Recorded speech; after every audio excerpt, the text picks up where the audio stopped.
Welcome to our podcast, a space where we explore the ins and outs of leadership, business, and personal development. Each episode, we bring you compelling conversations, actionable tips, and fresh viewpoints designed to help you thrive. Whether you're looking for motivation, clarity, or just a spark of inspiration, you're in the right place. Let's dive in. So, welcome. Thank you.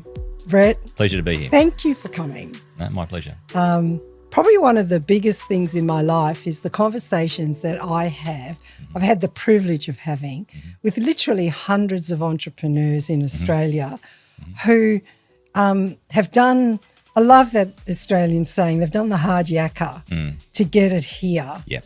And I want to talk to you about your journey, Sure. where it all started.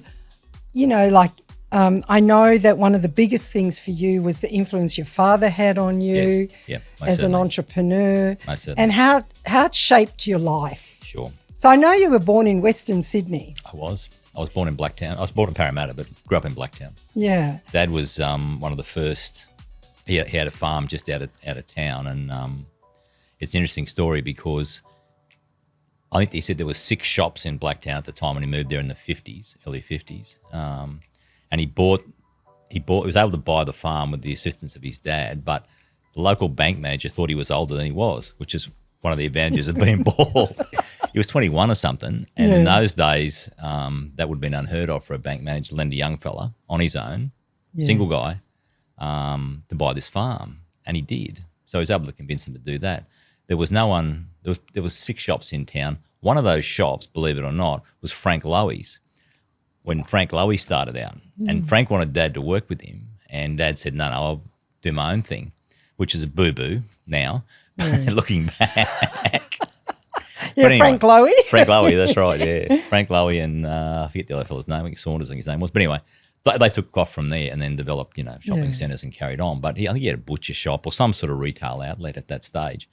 And Dad knew the guy because only six stores in town. So, and then Blacktown just took off from there as immigration happened and development happened, and that was kind of the environment. I grew up in a multicultural society, Catholic upbringing, and a really tight family. 4 boys, so mum was challenged. Overrun with the men. Mum was challenged, but mum was tough. Mum was from Cobar, so mum could look after herself. So and she generally looked after us.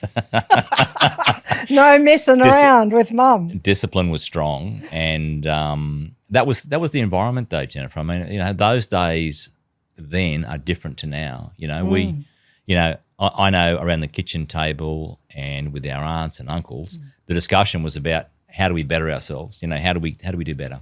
How do we grow? How do we move from this old fibro shack on 3 acres to something a bit nicer?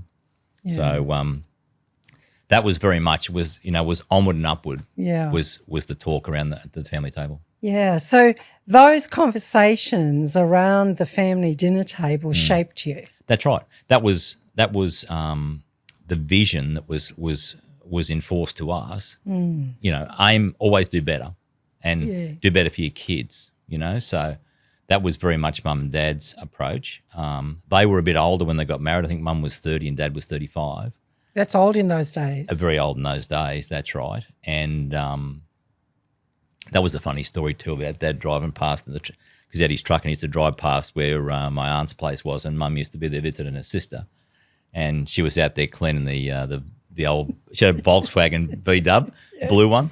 She's out there in the hot pants cleaning the car, and along comes Dad and pulls up and has a chat, and the rest is sort of history after that. But there's something cool he says. That's right. Let me find out about that one. I'm going to have a squiz. So yeah, that was how that all started. But no, it was a really tight family. Dad was really good at marshalling the family together, and we had a really strong family network where, particularly on Mum's side, where also on Dad's side too, particularly on Mum's side, where we'd visit aunts all the time. So big family gatherings, like every second weekend there'd be a big family gathering, usually at our place or at my aunt's place. So it was very, very tight family, and that was the talk. How do we do better? How do we grow? How's that influenced your leadership style and business style today? I think it's probably it's given me a clear vision. My vision hasn't been blurred. Vision's always been very clear. I've modified my behaviour over time with some thanks to you and your approaches, which have enlightened in me a lot better way to lead people and to get them to influence them. A lot of times my influence goes, I'll do it, follow me. I'm going this way, follow me. And there's probably some carnage happening behind, A little bit of carnage. a little bit of carnage happening behind. But again, very much that was the approach. That was the approach my father took was, follow me, I'll show you the way, we're going this way. Yeah. So. What have you learned about how that worked or didn't work and how you do it? You still want people to follow direction. You need to how have a do clear you do vision. it now? Yeah, you need to have a clear vision. But I suppose what I discovered was that you can, and this is probably also a function of those old villages where about 150 people was about all that could tolerate each other and know each other and be led by one who knew all the folks. And beyond that, there was too much infighting and they morphed to another one, if you know what I mean. So, and I think it's the same about business too. Small businesses can get to about that size without too much, with one guy knowing everybody. Yeah. Influence everybody, have a pretty clear strategy. But beyond that, you get a lot of infighting and you don't have that same common purpose that you can have with that smaller group. So what it seemed to me is we got to a stage where I really couldn't move beyond that without a lot of heartache and indeed it's a lot more commitment from myself in terms of time and effort, you know, which doesn't make a lot of sense. You need to be able to scale that, and that's some of the sort of stuff that you've shown us how to do, how we can go from like 150 to 1,500, without necessarily spending 24/7 at the job, Nice. So one of the things that I also know is that you're really into team sports. And you played a lot of rugby league and cricket in your youth. I did. And those, how did that influence you about managing teams in your different companies? That's right, because I was a reasonably good player and I was typically mostly captain most of the time. So I did have a bit of experience in managing teams for performance. Yeah. And I just love being part of a team. The team ethos, the team, how a team gets together and sets a target and goes after target is. I used to love that stuff. That's why I love business, because that's what it's, a team sport. Yes. as I see it. So I love that. I mean, whenever I hear that, I go, yeah, this guy's going to be successful if you see business as a team sport. It's a team sport. That's right. We all got to participate. We've all got our positions, and we've got to play our positions well. Yeah. If we do that, a team that comes together will beat a team of champions any day because they work together. Yeah. If you want to play for yourself, then chances are it's not going to work out so well in the end. Yeah. Is my suspicion. So at school, you did okay. I did okay, yeah. Yeah. And I was pretty smart. And and I did it. I enjoyed it. I enjoyed the intellectual pursuit. So it was never for me a case of leaving school. I think back in those days in Australia, there was about 15% went on from year 12 on, and I think about 30-ish% from memory went on to year 11 and 12. 70% bailed out at year 10. Yeah. So you're getting down to, I guess what's that, 5, 10, 15% tops that actually went on to university, probably even less. So it ended up being a much more select crew perhaps than today, where 50% go to university of that order. And a lot of them, what are they doing there? I don't know. But anyway, that's a whole nother conversation. That's a whole other story about whether that's an appropriate use of one's time. No. Yeah. And I know, like in your business, a lot of people have been hijacked into higher education when they would have been better going into the trades. You bet. And that's where the demand is, I Yeah, think the demand is in good tradespeople. And that's right. And that's also leading to some other things we see at the moment, which is a fair bit of immigration to effectively fill those trade style spots. So, well, I'm pro-immigration, but at the end of the day, you can see where people have been better served not getting a HECS debt, but going to TAFE. Yeah, go to TAFE. Go to TAFE. Learn some skills with their hands. Become an electrician. Yeah. You can't get an electrician to save yourself. I know. You can't get a diesel mechanic to save yourself. That's right. If you know some, give them my number. Okay. And I mean, and a good one. Like you can get people that got their certificate out of a weedy box. And tools, yeah. Yeah. And tools in their toolbox, that's it. Tools, no tools in their toolbox. That's right. So I know that you went on, you did a bachelor in economics, and then you did a Master of Commerce, and then you did an MBA at the University of Chicago. Yes, I did, yeah. That's an interesting little shift. Yes. Like, how come Chicago? Well, I finished my economics degree and I got a job with the Commonwealth Bank in the Treasury area, and I was really interested in finance, and it kind of suited my skills in maths and stuff. So it all kind of fitted together. I like business and I like maths, and finance is a really logical place to go. And that was all with the luck of, that's luck of the Irish. That's just the way it went, So, but and then I did the masters in. I was actually studying law. I was doing a economics law degree. It was actually a dual degree. After the end of economics, I said, that law stuff, I just ain't good at that. I'm struggling to get credits in that. I can't do any of that stuff. Yeah. Whereas economics comes easy, and I was getting high distinctions and stuff. So I said, I'm dropping that stuff. I'm not going to do law. It's too boring. So, and then I said, well, what do I like? I like finance. I'll do a Master of Commerce out of the University of New South Wales part-time. So that was pretty hard. The days were long, but I loved it, And also at the same time, we were that entrepreneurial streak was coming out, and we were, developing properties and doing various other things with my brother and my wife. So, the finance thing was very strong for me in terms of what I wanted to do as a role. And then when I went to University of New South Wales and I'm reading about all the stuff, and it made so much sense, I wanted to actually go and study from the guys who were doing the research, the Nobel laureates, the professors and stuff that were doing this thing. So I was talking to the bank, and they said they were happy to sponsor a couple of guys to go and do MBAs. So I applied, and they said yes. So then it was a case of I had to apply, do the GMAT exams and apply to university over there, because it is quite a competitive process. So I applied to about 5, I think. I was reasonably keen on Chicago because the thing about Chicago is it's the home of finance. Yes. All the major research in finance has come out of the USC, so out of the business school. So I think there's probably, in fact, I studied under Merton Miller, who was a Nobel Prize winner, Gene Farmer. There's a whole bunch of them. Yeah. There's just heaps of them. Really smart dudes. Really smart guys. And the whole thing. I did well. I finished in the top 15% in the in my year, and I just loved it. It was just a great place to be. In my mind, I was keen to stay. My darling wife wasn't so keen to stay. She wanted to come home. But about 2 months after that, she just said, "Can we go back?" I think she'd missed family when she got home, and then got re-engaged with family. She wanted to leave again. So let's go back to Chicago. Let's go back. Anyway, so that was the way it was. No, that's right. So then I was, and I remember it distinctly, Jennifer, when I was sitting in the traffic jam on the M4 going to the airport to catch a flight to Adelaide, and it was like 5 a.m, and I'm just stuck in this jam, and I'm thinking, there's more to life than this. There's more to life than this. So you leave the corporate world. I decided I'm out. I'm out. That's if the opportunity arose, and the opportunity was, we were accumulating wealth on the side effectively through, some childcare developments and property developments. So I took a punt. So at that stage, that was 1997. I think the business was like 2.5 million or something, and I'd accumulated most of that, but I was short a little bit.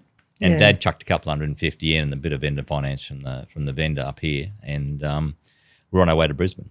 So which we were just mad keen to do. It's a big shift. Like, you're in Sydney. Yeah. I think I'll buy this trucking business. That's right. Yeah. And of course, my dad's thinking, I told you not to be a truck driver. I was thinking, Dad's a business. I'm not driving a truck. I'm not going to drive the truck. No. He was very supportive, and as was my brother. Although they didn't want to move, and Dad was a mad keen New South Welshman, so he was You're supportive. a renegade. That's right. You're going north of the border, which is fine. But for me, I just walked to the border and dusted my shoes off and went over. It's like, I ain't going back there. So, but strangely, as I say, we're a very tight family, and Annette and I moved to Brisbane, and within, I think, about 7 years, My brother had moved. Mum and Dad had moved, which you could have knocked me over with a feather telling me that. They'd moved as well. So, that kind of split the family up a little bit because my other two brothers were still down in New South Wales. They could see that there was good things going on in Brisbane. So and we loved it. Jennifer, we've not missed a beat. We wouldn't go back. We'd do the same thing all over again. Loved it. So when you think about that, it's like you loved it. Yep. And there were times when it was tough. Yes. Yeah? Yeah. So and I think when we look back on our lives, we can always talk about the things that were amazing, right? Yes. What people learn most from us is really when it was really SHIT. Yes. Right? When it was We wanted to shite. stick it in low gear and keep going. That's it. Like put this thing in low gear And just keep rolling. And I hope she doesn't stop. That's right. Yeah, that's right. Yeah, I know. Look, So- I remember, there were times like that for me. There sure was. Yeah. Like the business I'd acquired was a guy who was 75 years old had run it in a partnership for probably 30 years. So it was kind of what you'd argue was kind of a bit run down. The trucks were old. There was one major customer who was both customer and supplier who accounted for probably 85, going on 90% of the business. So say something more for people listening about standing on one leg. It's not very good for running. So like that's a high risk position. Incredibly high risk. That's right. So we had three strategies when I first bought the business: diversify, and diversify. Nothing else. Nothing else. Yeah. So, but you learn things, and the old trucks had to go, and that was a process. There was a sand business, abrasive sand business on the side as well. So it was basically 50-50 revenue, 50 from the trucks and 50 from the abrasive sand. We bought the abrasive sand from the company we also did the transport for, and then marketed that. Now, what I didn't probably appreciate at the time was that sandblasting and painting, which was the major use of the sand that we were marketing for, was in a decline. What was masking it was that prices per tonne were going up, but volumes were going down, and that wasn't evident in the revenue numbers. If you know, and the revenue numbers were just going along steadily up, but actually volumes were declining. Just the prices were going up. When did you pick it up? Well, probably about a year in, I'm thinking, how come our sales are slowly and we're losing? Because of environmental regs, a blaster would just drop off and not do the business anymore because stuff would get brought in from China, painted already or largely painted. So this was like a trend, and I could see that was a 20, 30-year trend that was going on, and then I need to get in front of that. So in my mind, I viewed that as I'm not going to chase. That's a cash cow. We're going to try and get as much cash out as we can, but ultimately it's going to go to zero, and today it is zero. We don't do any of that business anymore. But what I thought was when I bought the business, here's the cash cow, and here's the thing I can fix. You know what I mean? So there's an upside is I fix this, and this is the trucking business. Tippers, my dad was in tippers. I knew tippers. But ultimately, about 3 years in, I remember there was one time I went down to Sydney to see Dad, and I said, Dad, because I had Dad $250,000, which is always enough to keep you pretty interested. I said, Dad, I think I might have cocked this up. He said, no, mate, you'll be right. Just keep your head down, your bum up, you'll be right. I said, That's good advice. It's pretty simple advice. Don't get distracted. Well, it's basically don't get distracted. Your strategy's good, keep going. So when you're thinking about people who, those that are listening, that's a nugget. Don't get distracted. That's right. Yeah, he didn't use those terms, but that's what he meant. Yeah. That's what he meant. Don't get distracted, keep going. Yeah. So of that large customer I spoke of, after the first roll of the contract we got, on the second roll, which is about 6 to 7 years in, somebody else wanted it more than I did. And for me, while I was disappointed, it was a huge relief because they just sapped my time. Yeah. They just sapped my time. And with that monkey off my back, off we went. So that really was an impetus, really, Jennifer, to get going. Yeah. And sometimes the thing you think is your safety blanket actually suffocates you. And that was the case here. So when we lost that contract, that haulage contract, we still had the sand arrangement because that was part of a long run thing that suited them and suited us. But that aside, the transport side, which is the bit we were going to fix, it was a monkey off our back, and off we went. And then I said, well, what are we going to do? We've got to go to the port. The port's our best option here. So let's forget tippers. Let's go to the port. And that's really where we find ourselves today. I just love what you just said. It's like noticing, yes, you had 85% of your business when you bought it sitting in one client. That's right. And that getting rid of that Yes.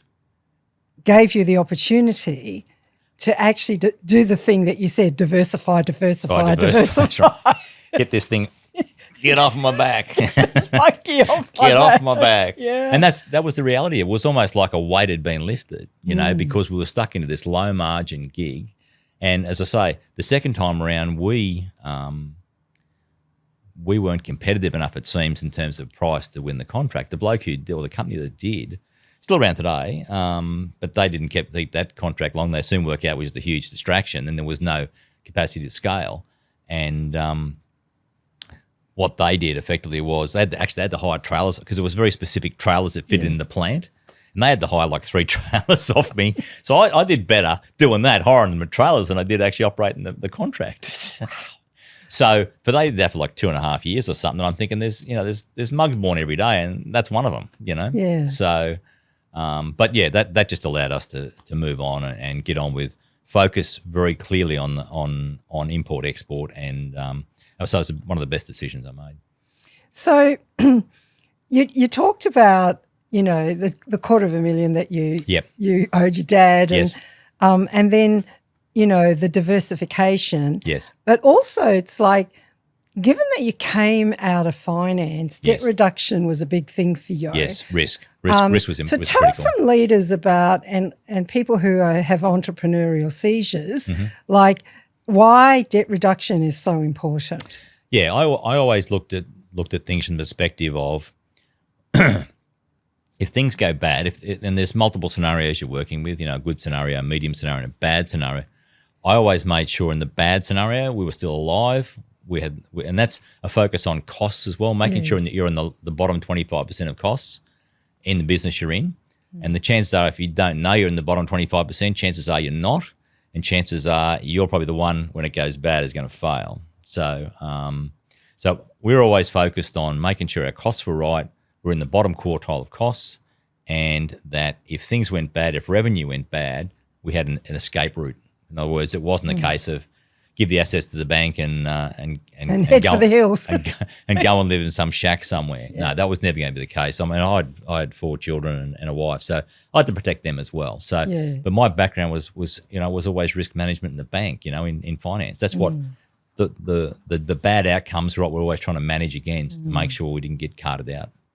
So if you're talking to some young entrepreneurial group who have had their little seizure, yes, what's the salient piece of advice you'd give them around risk management? I would say, look, and if I reflect on my 27 odd years owning SEQH, is that I'd always done things that were low risk, but given what's happened in the last 27 years, if I knew that back then, it'd just been pedal to the metal, because basically the tide just kept rising, and everybody, even if your strategy was crap, you still could get out of it and make $1.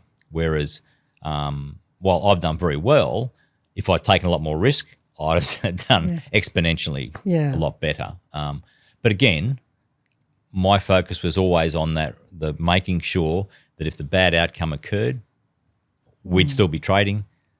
People still get paid, and my darling wife would still be living the style to which she became accustomed. So that was always an important feature. So keep the home fires burning and well. So, but that was always my focus, to make sure that was always covered as a matter of it's first priority. Yeah, first priority. So we didn't do as well. People keep their jobs? Yes. Yeah, people keep their jobs. You look after them. We never laid people off, except for one little period where we had the China closed the log business. But basically, we never laid anybody off. We've always been able to grow through it and grow out of it, and give people opportunity. Yeah. Which is important. You've got to give people opportunity. So, but the whole thing about this, not failing if things go bad. Like I grew up in, and Dad used to tell me stories about the 50 recessions. There's like 2 or 3 of them, the 50s and the 60s, the same thing. Yeah. You know, and I remember the 80s and then the early 90s recession. They were the periods. And to be honest, that's what I was looking for. I'm looking for pullbacks to buy and leverage up and have a go, but it never happened. Yes. So what I had to do about 4 years into the pin my ears back and saying, I've got to borrow now, I've got to pay these higher prices because then it ain't coming back. So again, that was the risk manager in me was saying there'll be a pullback, we'll wait, we'll save our cash and we'll buy. It never happened. So I just had to pin the ears back and go. So strategically you have bought property. Yes. And you've bought your sites and you've made sure that you actually had solid foundation. We could improve those and they were competitive points of difference for us in our business. Yeah. So we wanted to be a full service provider in the port environment. And the best way to do that is to have your own facility. Sorry, is to have facilities you can improve. Whether you own them or lease them, a lot of folks lease them. That's fine. That's their model. My process was always, if I own it, I can do it how I want to do it and when I want to do it, not be beholden to a landlord. So, we're now increasingly moving towards rented properties for growth, mainly because there's nothing around we can buy that suit. But basically, we own mostly what we operate from. With now, we're going to move to the Port of Brisbane and grow at the Port of Brisbane. So that's a leasehold opportunity. The port leased it from the government, and we lease it from the port. So, but there's some good opportunities there for people, and good ways for us to improve our productivity. Yeah. So it's interesting to me. It's like having heard your story, etc., like scaling up and adapting to change. Yes. So, so you've grown SEQH to be a business that is a major player in the Port of Brisbane. Yes. Which is a really busy port. Yes, it is. Yeah. And what's the biggest operational or leadership challenges that you've had in scaling so quickly? And how have you adapted your management approach? Well, my management process has grown through time, but as I say, early days it was a case of follow me. Yeah. We're going that way, follow me. So I said clear strategy, clear target, and go, and hope they came with me. And what did you learn? Some of them did. Some don't. No, but I think, Jennifer, some things don't change through time. Like attitude is just a critical thing with people. You know, if people haven't got a good and adaptable attitude, then they're not worth having. Yeah. So you need good attitude. So I've always hired on attitude, and that served me pretty well early days. And the strategy was always pretty clear. I was always clear on what we were doing, what the strategy was, and it was a matter of, yes, there was some carnage behind the people who maybe didn't quite get the concept. Follow me. That's right, follow me. Well, if you won't do it, I will. So get out of that seat, get out of the road. I'm going to do it. Yeah. So that was always a bit of an encouragement for people to have a go. But yes, it probably wasn't well founded in sociology and a couple of other psychology and a few things like that. It's great. I could have been better. It could have been better grounded with a bit of science there, I think. But anyway. So, but it was. I remember it was a function of my probably my upbringing. Yeah. You know, where Dad was a doer. You know, come on, we're going to paint the house. Oh, let's do it this weekend. Yeah, we're painting the house. Let's go. We will all paint. We're all painting the house. It's blinding sun, and we're painting it white. Dad, I can't even see what I've painted. We're painting the house. Come on. Okay. So, like all of those key moments in your life where you can laugh about it now, but probably painting the house in 40-degree heat. Oh, yeah. It was just blinding back at you. You could hardly even see. Didn't have sunglasses, anything. It was it was terrible, but anyway, that's all right. That's so working with family, right? Yes. So you've been in business with your brother and your father. Yes. And now you partner, although Nathan isn't an owner in the business, but he's your deputy. Yes. And how did you choose him? How did you know? Again, just a sense and attitude that he had a vision and attitude and just capacity to deal with uncertainty. You know, when things went wrong, you want blokes like Nathan at your side, you know, because he will deal with it. So talk more about leadership and dealing with uncertainty. Yeah. And that gets back to being able to deal with when things go wrong, you know, who stands up, and it's like back to team concept, you know, who stands up and who wants to have a go, or who says, oh, it's all too hard, I'm out. You know, Nate's one of those blokes where, you know, you can rely on him. Yeah. You know, I'd bet my house on Nath. So, Yeah. and you know, my old general manager Owen Lang was going to retire. Was looking to retire. So, and Nath was the logical heir apparent. So to move in and just assist the business to move forward. And he has got skills in areas that that I don't. So Yeah. So you're a good team. yes, Literally. yes, no, exactly. Yeah. So exactly. he drives different things. That's right. And Yeah. it's different skills, but fundamentally we both have a good attitude and want to do well, and both like playing as part of a team, So business is your thing, hey? yes, yeah, Business is your yeah. thing. Well, it's soccer for old people. So business is soccer for old people. That's right. Whose knees don't work anymore, or league for old people. Sport for old people. Sport for old people.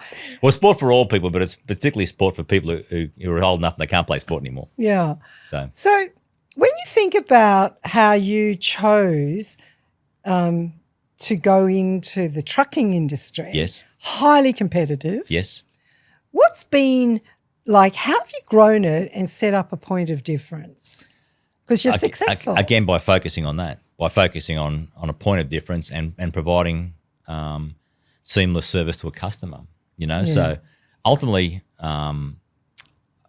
look, price is one thing, but ultimately we're doing more than just selling a price. So as I said to you before, Jennifer, there's and it happens in our business a lot. There are cheaper providers, and increasingly there are, and I suppose there are people coming through now who were my business 20-something years ago, So we've got to be mindful of those guys, because a couple of those will get up out of the ground like a sapling and grow, But they've got to go through some challenges and some hard times.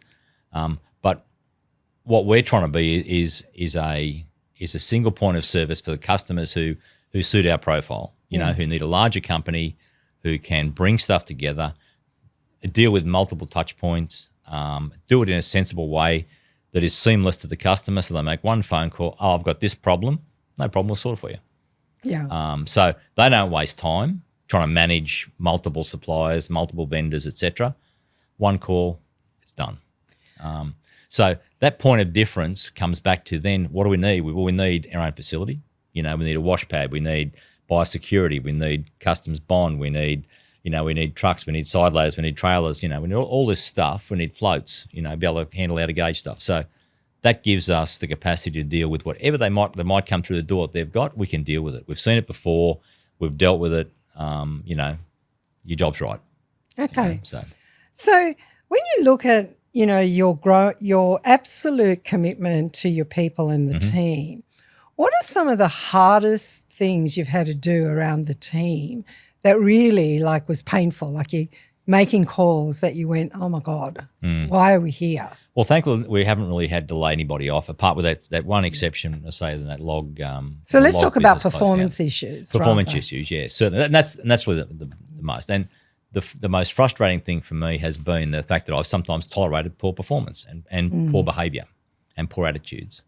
And that, that's on nobody else but me, So that's been a hard thing that I wish I'd done a better job of managing through the years, because I allowed some things to fester, which I should have taken to with an axe. Right. And so what's your advice to a leader who's looking at someone with poor performance? Yeah. Well, I think the thing is get in advance of it. Raise the issue with the person. Be very clear about what's right and what's wrong. Be also careful not to mix the message. Yes. You're doing good here, you're doing bad there. No, have those two separate conversations. We're here to have a difficult conversation about bad behaviour. Let's have it. Yes. If you're doing good, be quick to raise that issue when they are doing good, but don't mix the message. Be very clear. Very powerful message there. Yeah, it is. Yeah, be clear. Don't come in and say, "Oh, you're doing really well," because that's all they'll hear, and they won't hear you're doing poorly here. You've got to lift your game here. That's we'll keep the industrial language to the minimum. That's you've got to. I think don't mix the messages, and that's that old saying, don't give people a shit sandwich. Yes. right? Don't tell them you're good here That's and right. you're bad here and you're good there, and they walk away and they're confused. What the hell's that? You know, Yeah. exactly. So that's one important lesson I learned is be very clear and don't mix them. Just if we're having a discussion about that, prep them, bang, here it is in all its glory. Need to fix this, but also be careful to when they do good to bring it up quickly and you know and bring it to their attention. Say I appreciate that, you did a good job there. Yeah, That's good. You know. so I think that's the power of appreciation. Yeah. So appreciation is about your capacity to actually, as a leader, give really positive feedback Yes. in the appropriate moment. Yes. And also to give critical feedback When it's in needed, the appropriate That's moment right. in an appropriate way. That's right. Yeah, I think what the three things are to be current, be timely, so they do know what you're talking about, as opposed to 3 months later when they say, well, what's he talking about? It's got to be actionable. They got to know what they got to do to fix it. Yeah. You know, and there's the third thing I can't even remember, Jennifer, because I'm getting too old. But you know what I mean. So it's not to be A follow through. yeah, that's Like right. if you're holding someone to account, Yes. you better close the loop. That's right, and it better be the same next time as well, Yeah. not some other Other issue. cock and bull story. That's that right. you Yeah, now- exactly. Or you just accept it next time and say that's just the way it is. Well, no. You got to be consistent. So and consistency was also a big thing for me as well. You know, not to be inconsistent, but to be consistent. Yeah. What Consistent. happens to you when people are inconsistent? I get pretty frustrated when they're inconsistent. You know, and that's a lot of politicians and stuff frustrate the out of me because of their inconsistencies and their word sandwiches. Particularly US politicians, I watch a lot of them, and they're just off the scale in terms of, you know, gymnastics that they do with their language and what they can accept. And you know, our friend in the US at the moment there is just an indefensible individual. And, you know, what do we got? We got blokes doing backflips just to try and support and justify what he's doing, you know. Yeah. So I find that very, very, very off-putting. I can't stand it, to be honest. Well, I find integrity it very is important to me. Yeah. So I know integrity is so important to you. And when you see that kind of disingenuous behaviour, Yeah. you don't know what to do with yourself. You're going, Well, I just can't be around it. I don't want a bar of it, you know. Yeah. And that's why, you know, for me, I probably call it integrity more than I do a lot of things, you know, just because, again, from my upbringing, it's like that's where mum and dad were black, and I just discovered grey probably in my 20s. There was black and there was white, and that was kind of how it was. So so I tried to explain to Dad the grey, and I think that was around when Bob Hawke was running for Parliament or running for Prime Ministership, and of course Dad was a Liberal voter, as am I typically. But I said to Dad, this bloke's probably talking about some bit of sense here, and he said, no, he's not. He's from that side of business. He's from that side. from that side, I said, Dad, there might be a bit of grey in this one. Yeah, I like to believe I'm a social entrepreneur. Mm-hmm. I want people to thrive. Yes. I want people to grow and to develop. I want business to do really, really well. Yeah.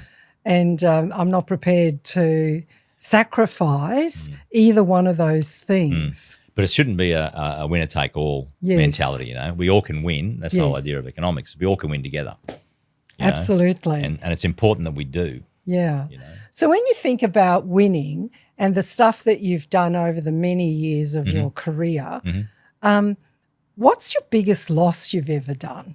The biggest, stupidest thing you ever The biggest, stupidest thing I've ever done. The stupidest, you know, or Thankfully, there haven't been too many stupid things. or the mistake you made. Well, I thought the biggest mistake I made was losing that contract with the customer effectively that we had bought. Yeah. You know, we bought the business. But as I say, literally on the other side of that, 3 months on the other side of that, didn't have that view. But certainly at that time I did, that this was sort of a catastrophic mistake. You move to Brisbane, you buy this business, contract with this mob, and 6 years later you don't have that anymore. So, and you've also, the other side of your business is in like a terminal decline. So I thought that was a mistake. You know, that was a commercial mistake that I'd made. But in retrospect, like I say, 2 or 3 months after, that was not the case. Tell me one of the biggest mistakes you made in a recruitment. Biggest dud hires. Or what did you walk past? It's probably more that, I mean, ultimately people, you walk past and you keep them on. Yeah. There was some parts of the business that I allowed bad behaviours to be and bad attitudes to be the way that that group developed. Mm-hmm. So you put one bad egg in with bad elements of an attitude, not necessarily a bad attitude, but bad behaviours, and then that corrupts the next person, and suddenly you've got 2/3 of that group who've got displaying these bad behaviours. And I did let that foster in a couple of places, Jennifer, and perhaps in our accounting group and our sometimes in our operations area, our allocators, which is a difficult place, and we are trying desperately to change the culture there, but it is hard. It's hard for various reasons. It's hard because of the sort of people that are interacting together and their outlooks on life.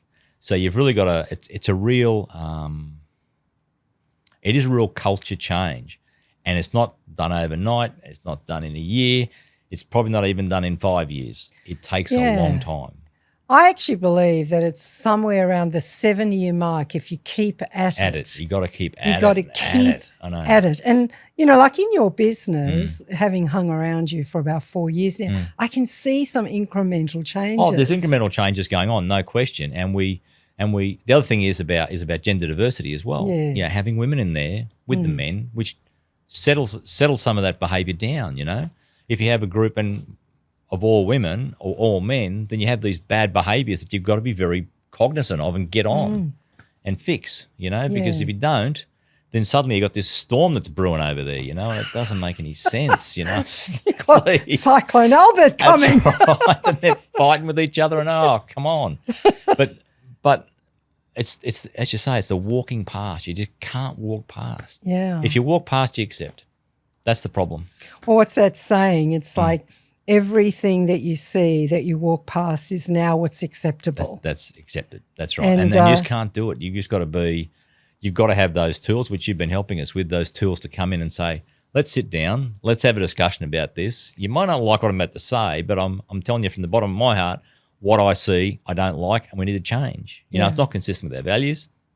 Here it is. Here's the mud pie. Let's have a talk about it. Let's talk about the mud pie. That's right. And let's stop putting icing on the mud pie. And let's call it nice because it ain't. It's not. So and it doesn't taste any good. So yeah. The hardest thing is that I think in leadership is actually seeing it, saying something. Yep. Putting expectations in place. Yes. Then closing the loop. That's right.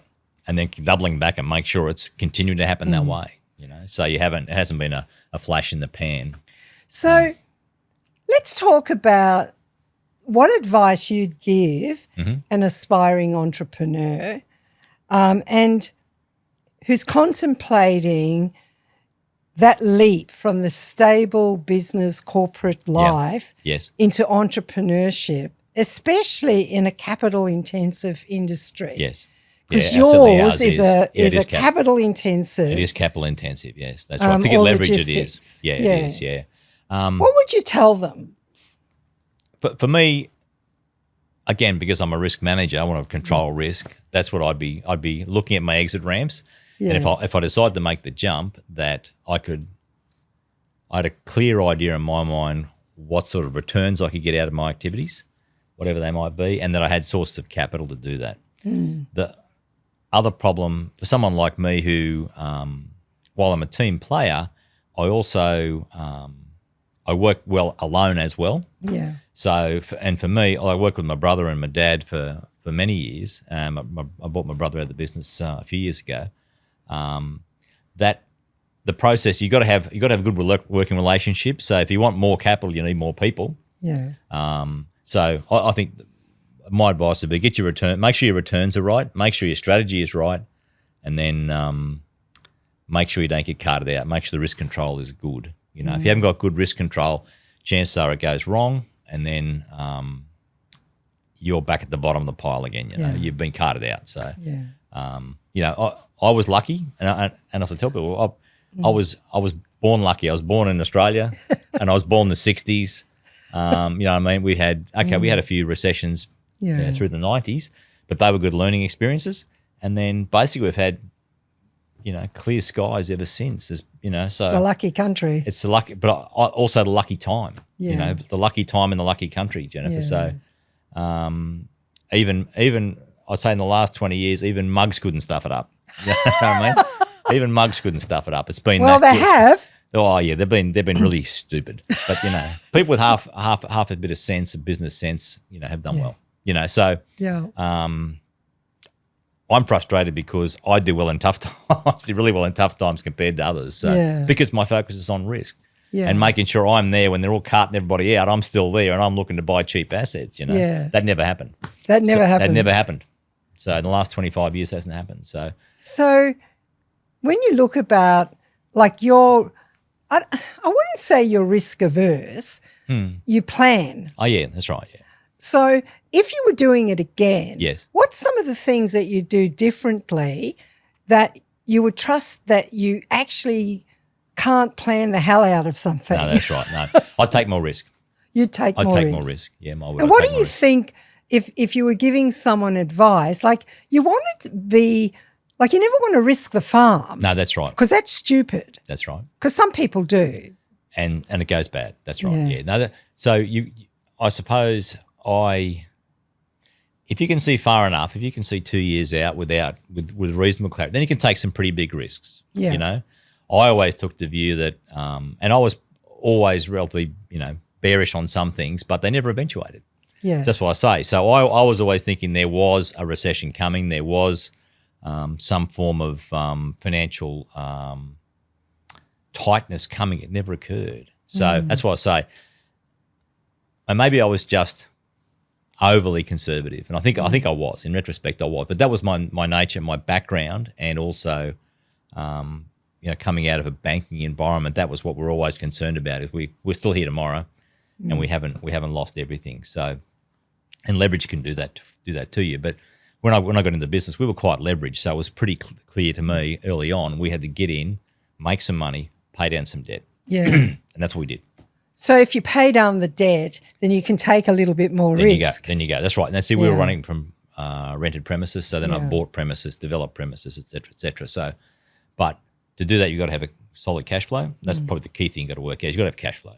And then you've got to have a good strategy. Because at the end of the day, if you haven't got a good strategy, nothing's going to save you. You haven't thought about what's next. Nothing's going to save you. No. I had a mentor once who said that you want to bow at the altar of cash flow. That's right. You want to burn incense to it and pray to it every day. And if it stops, we've got a big problem. Well, that light probably is a train. It ain't the sun. It's a train. It's a train. That's it right. ain't the sun. It ain't the sun. So there's that wonderful thing about no matter what you do in business, there's some risk. Oh yeah, that's right. And if you own the business, there's a risk there. Yeah. Well, everyone's looking to you, Jennifer. At the end of the day, absolutely. You're the guy who's got to make wages. I tell people about my wages bill, and they look at me strange and say, "You pay that every week?" I said, "Yeah, that's what we've got to do." It's what you do. But people want to come to work. I want to get paid. Well, they're not the one taking the risk. No.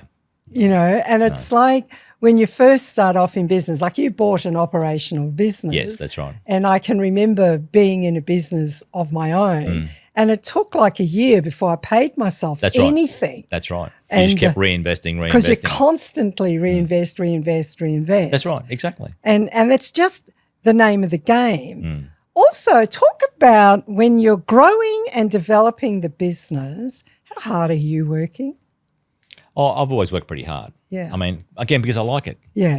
If they say if you do what you like, you'll never work a day in your life. Yes. It does frustrate my wife a little bit. I've got to say that. That's. But like she's away up the coast at the moment, and I was supposed to be there, but anyway, we got that thing on this week that we're going to, and it was just a case I had to come back, and there's development down the port going on, so there's a whole bunch of things going on, so I had to be back here. So. It frustrates her, but I try and be with her whenever I can. But if there's stuff that I've got to be at work for, I've I just got to be at work. So one of the things that I know, I mean, for most entrepreneurs like you, really, like if you're going to retire, like what are you going to do? Who knows? That's right. Just get up to mischief and start another business. And misbehave. That's right. Yeah, look, yes, you're right. But see, I suppose there's mental stimulation. There's the team thing going on. And if you retire, you're kind of back on your own. It's like you've been put on the bench. You can't play that team sport anymore. So, I'm not sure what I'll do, Jennifer. I love boating. Yes. I love my family. But do I want to sit at home and play with the grandkids all day, every day? I don't. No, I don't. I love playing with them. Yes. I love my grandkids. Yeah, love them to bits. But and I don't want to play with them every day. I don't. All day. That's right. Sorry, Francis, I don't. I mean, and I think that's what we don't understand is I love them, want them. Yep. It's the most amazing thing in my life. Yes. And I think the reason that you're still vital is because of course. you've got this wonderful mental stimulation on a thing that you love called business. Yes, that's right. Sport for old people. So if you were talking, it's like how do you stay that vital and involved and still have everything? So how do you have your cake and eat it too? Because I think we've decided somehow that there's this work-life balance thing. Yeah, I think it's nonsense. So tell us about that. I just think it's a nonsense, right? I don't even understand what it's supposed to freaking mean. Yeah, right? yeah. I think I work, there's a job to be done, Yep. and now we do it. And people rely on you for it. And Yeah. No, I think you're right. If you're young enough if you're fit enough to be able to continue to do it. Now, if your health deteriorates, maybe that's a different story. But, what would I prefer to be doing other than what I'm doing is if I did, I'd do it. But I don't, so I won't.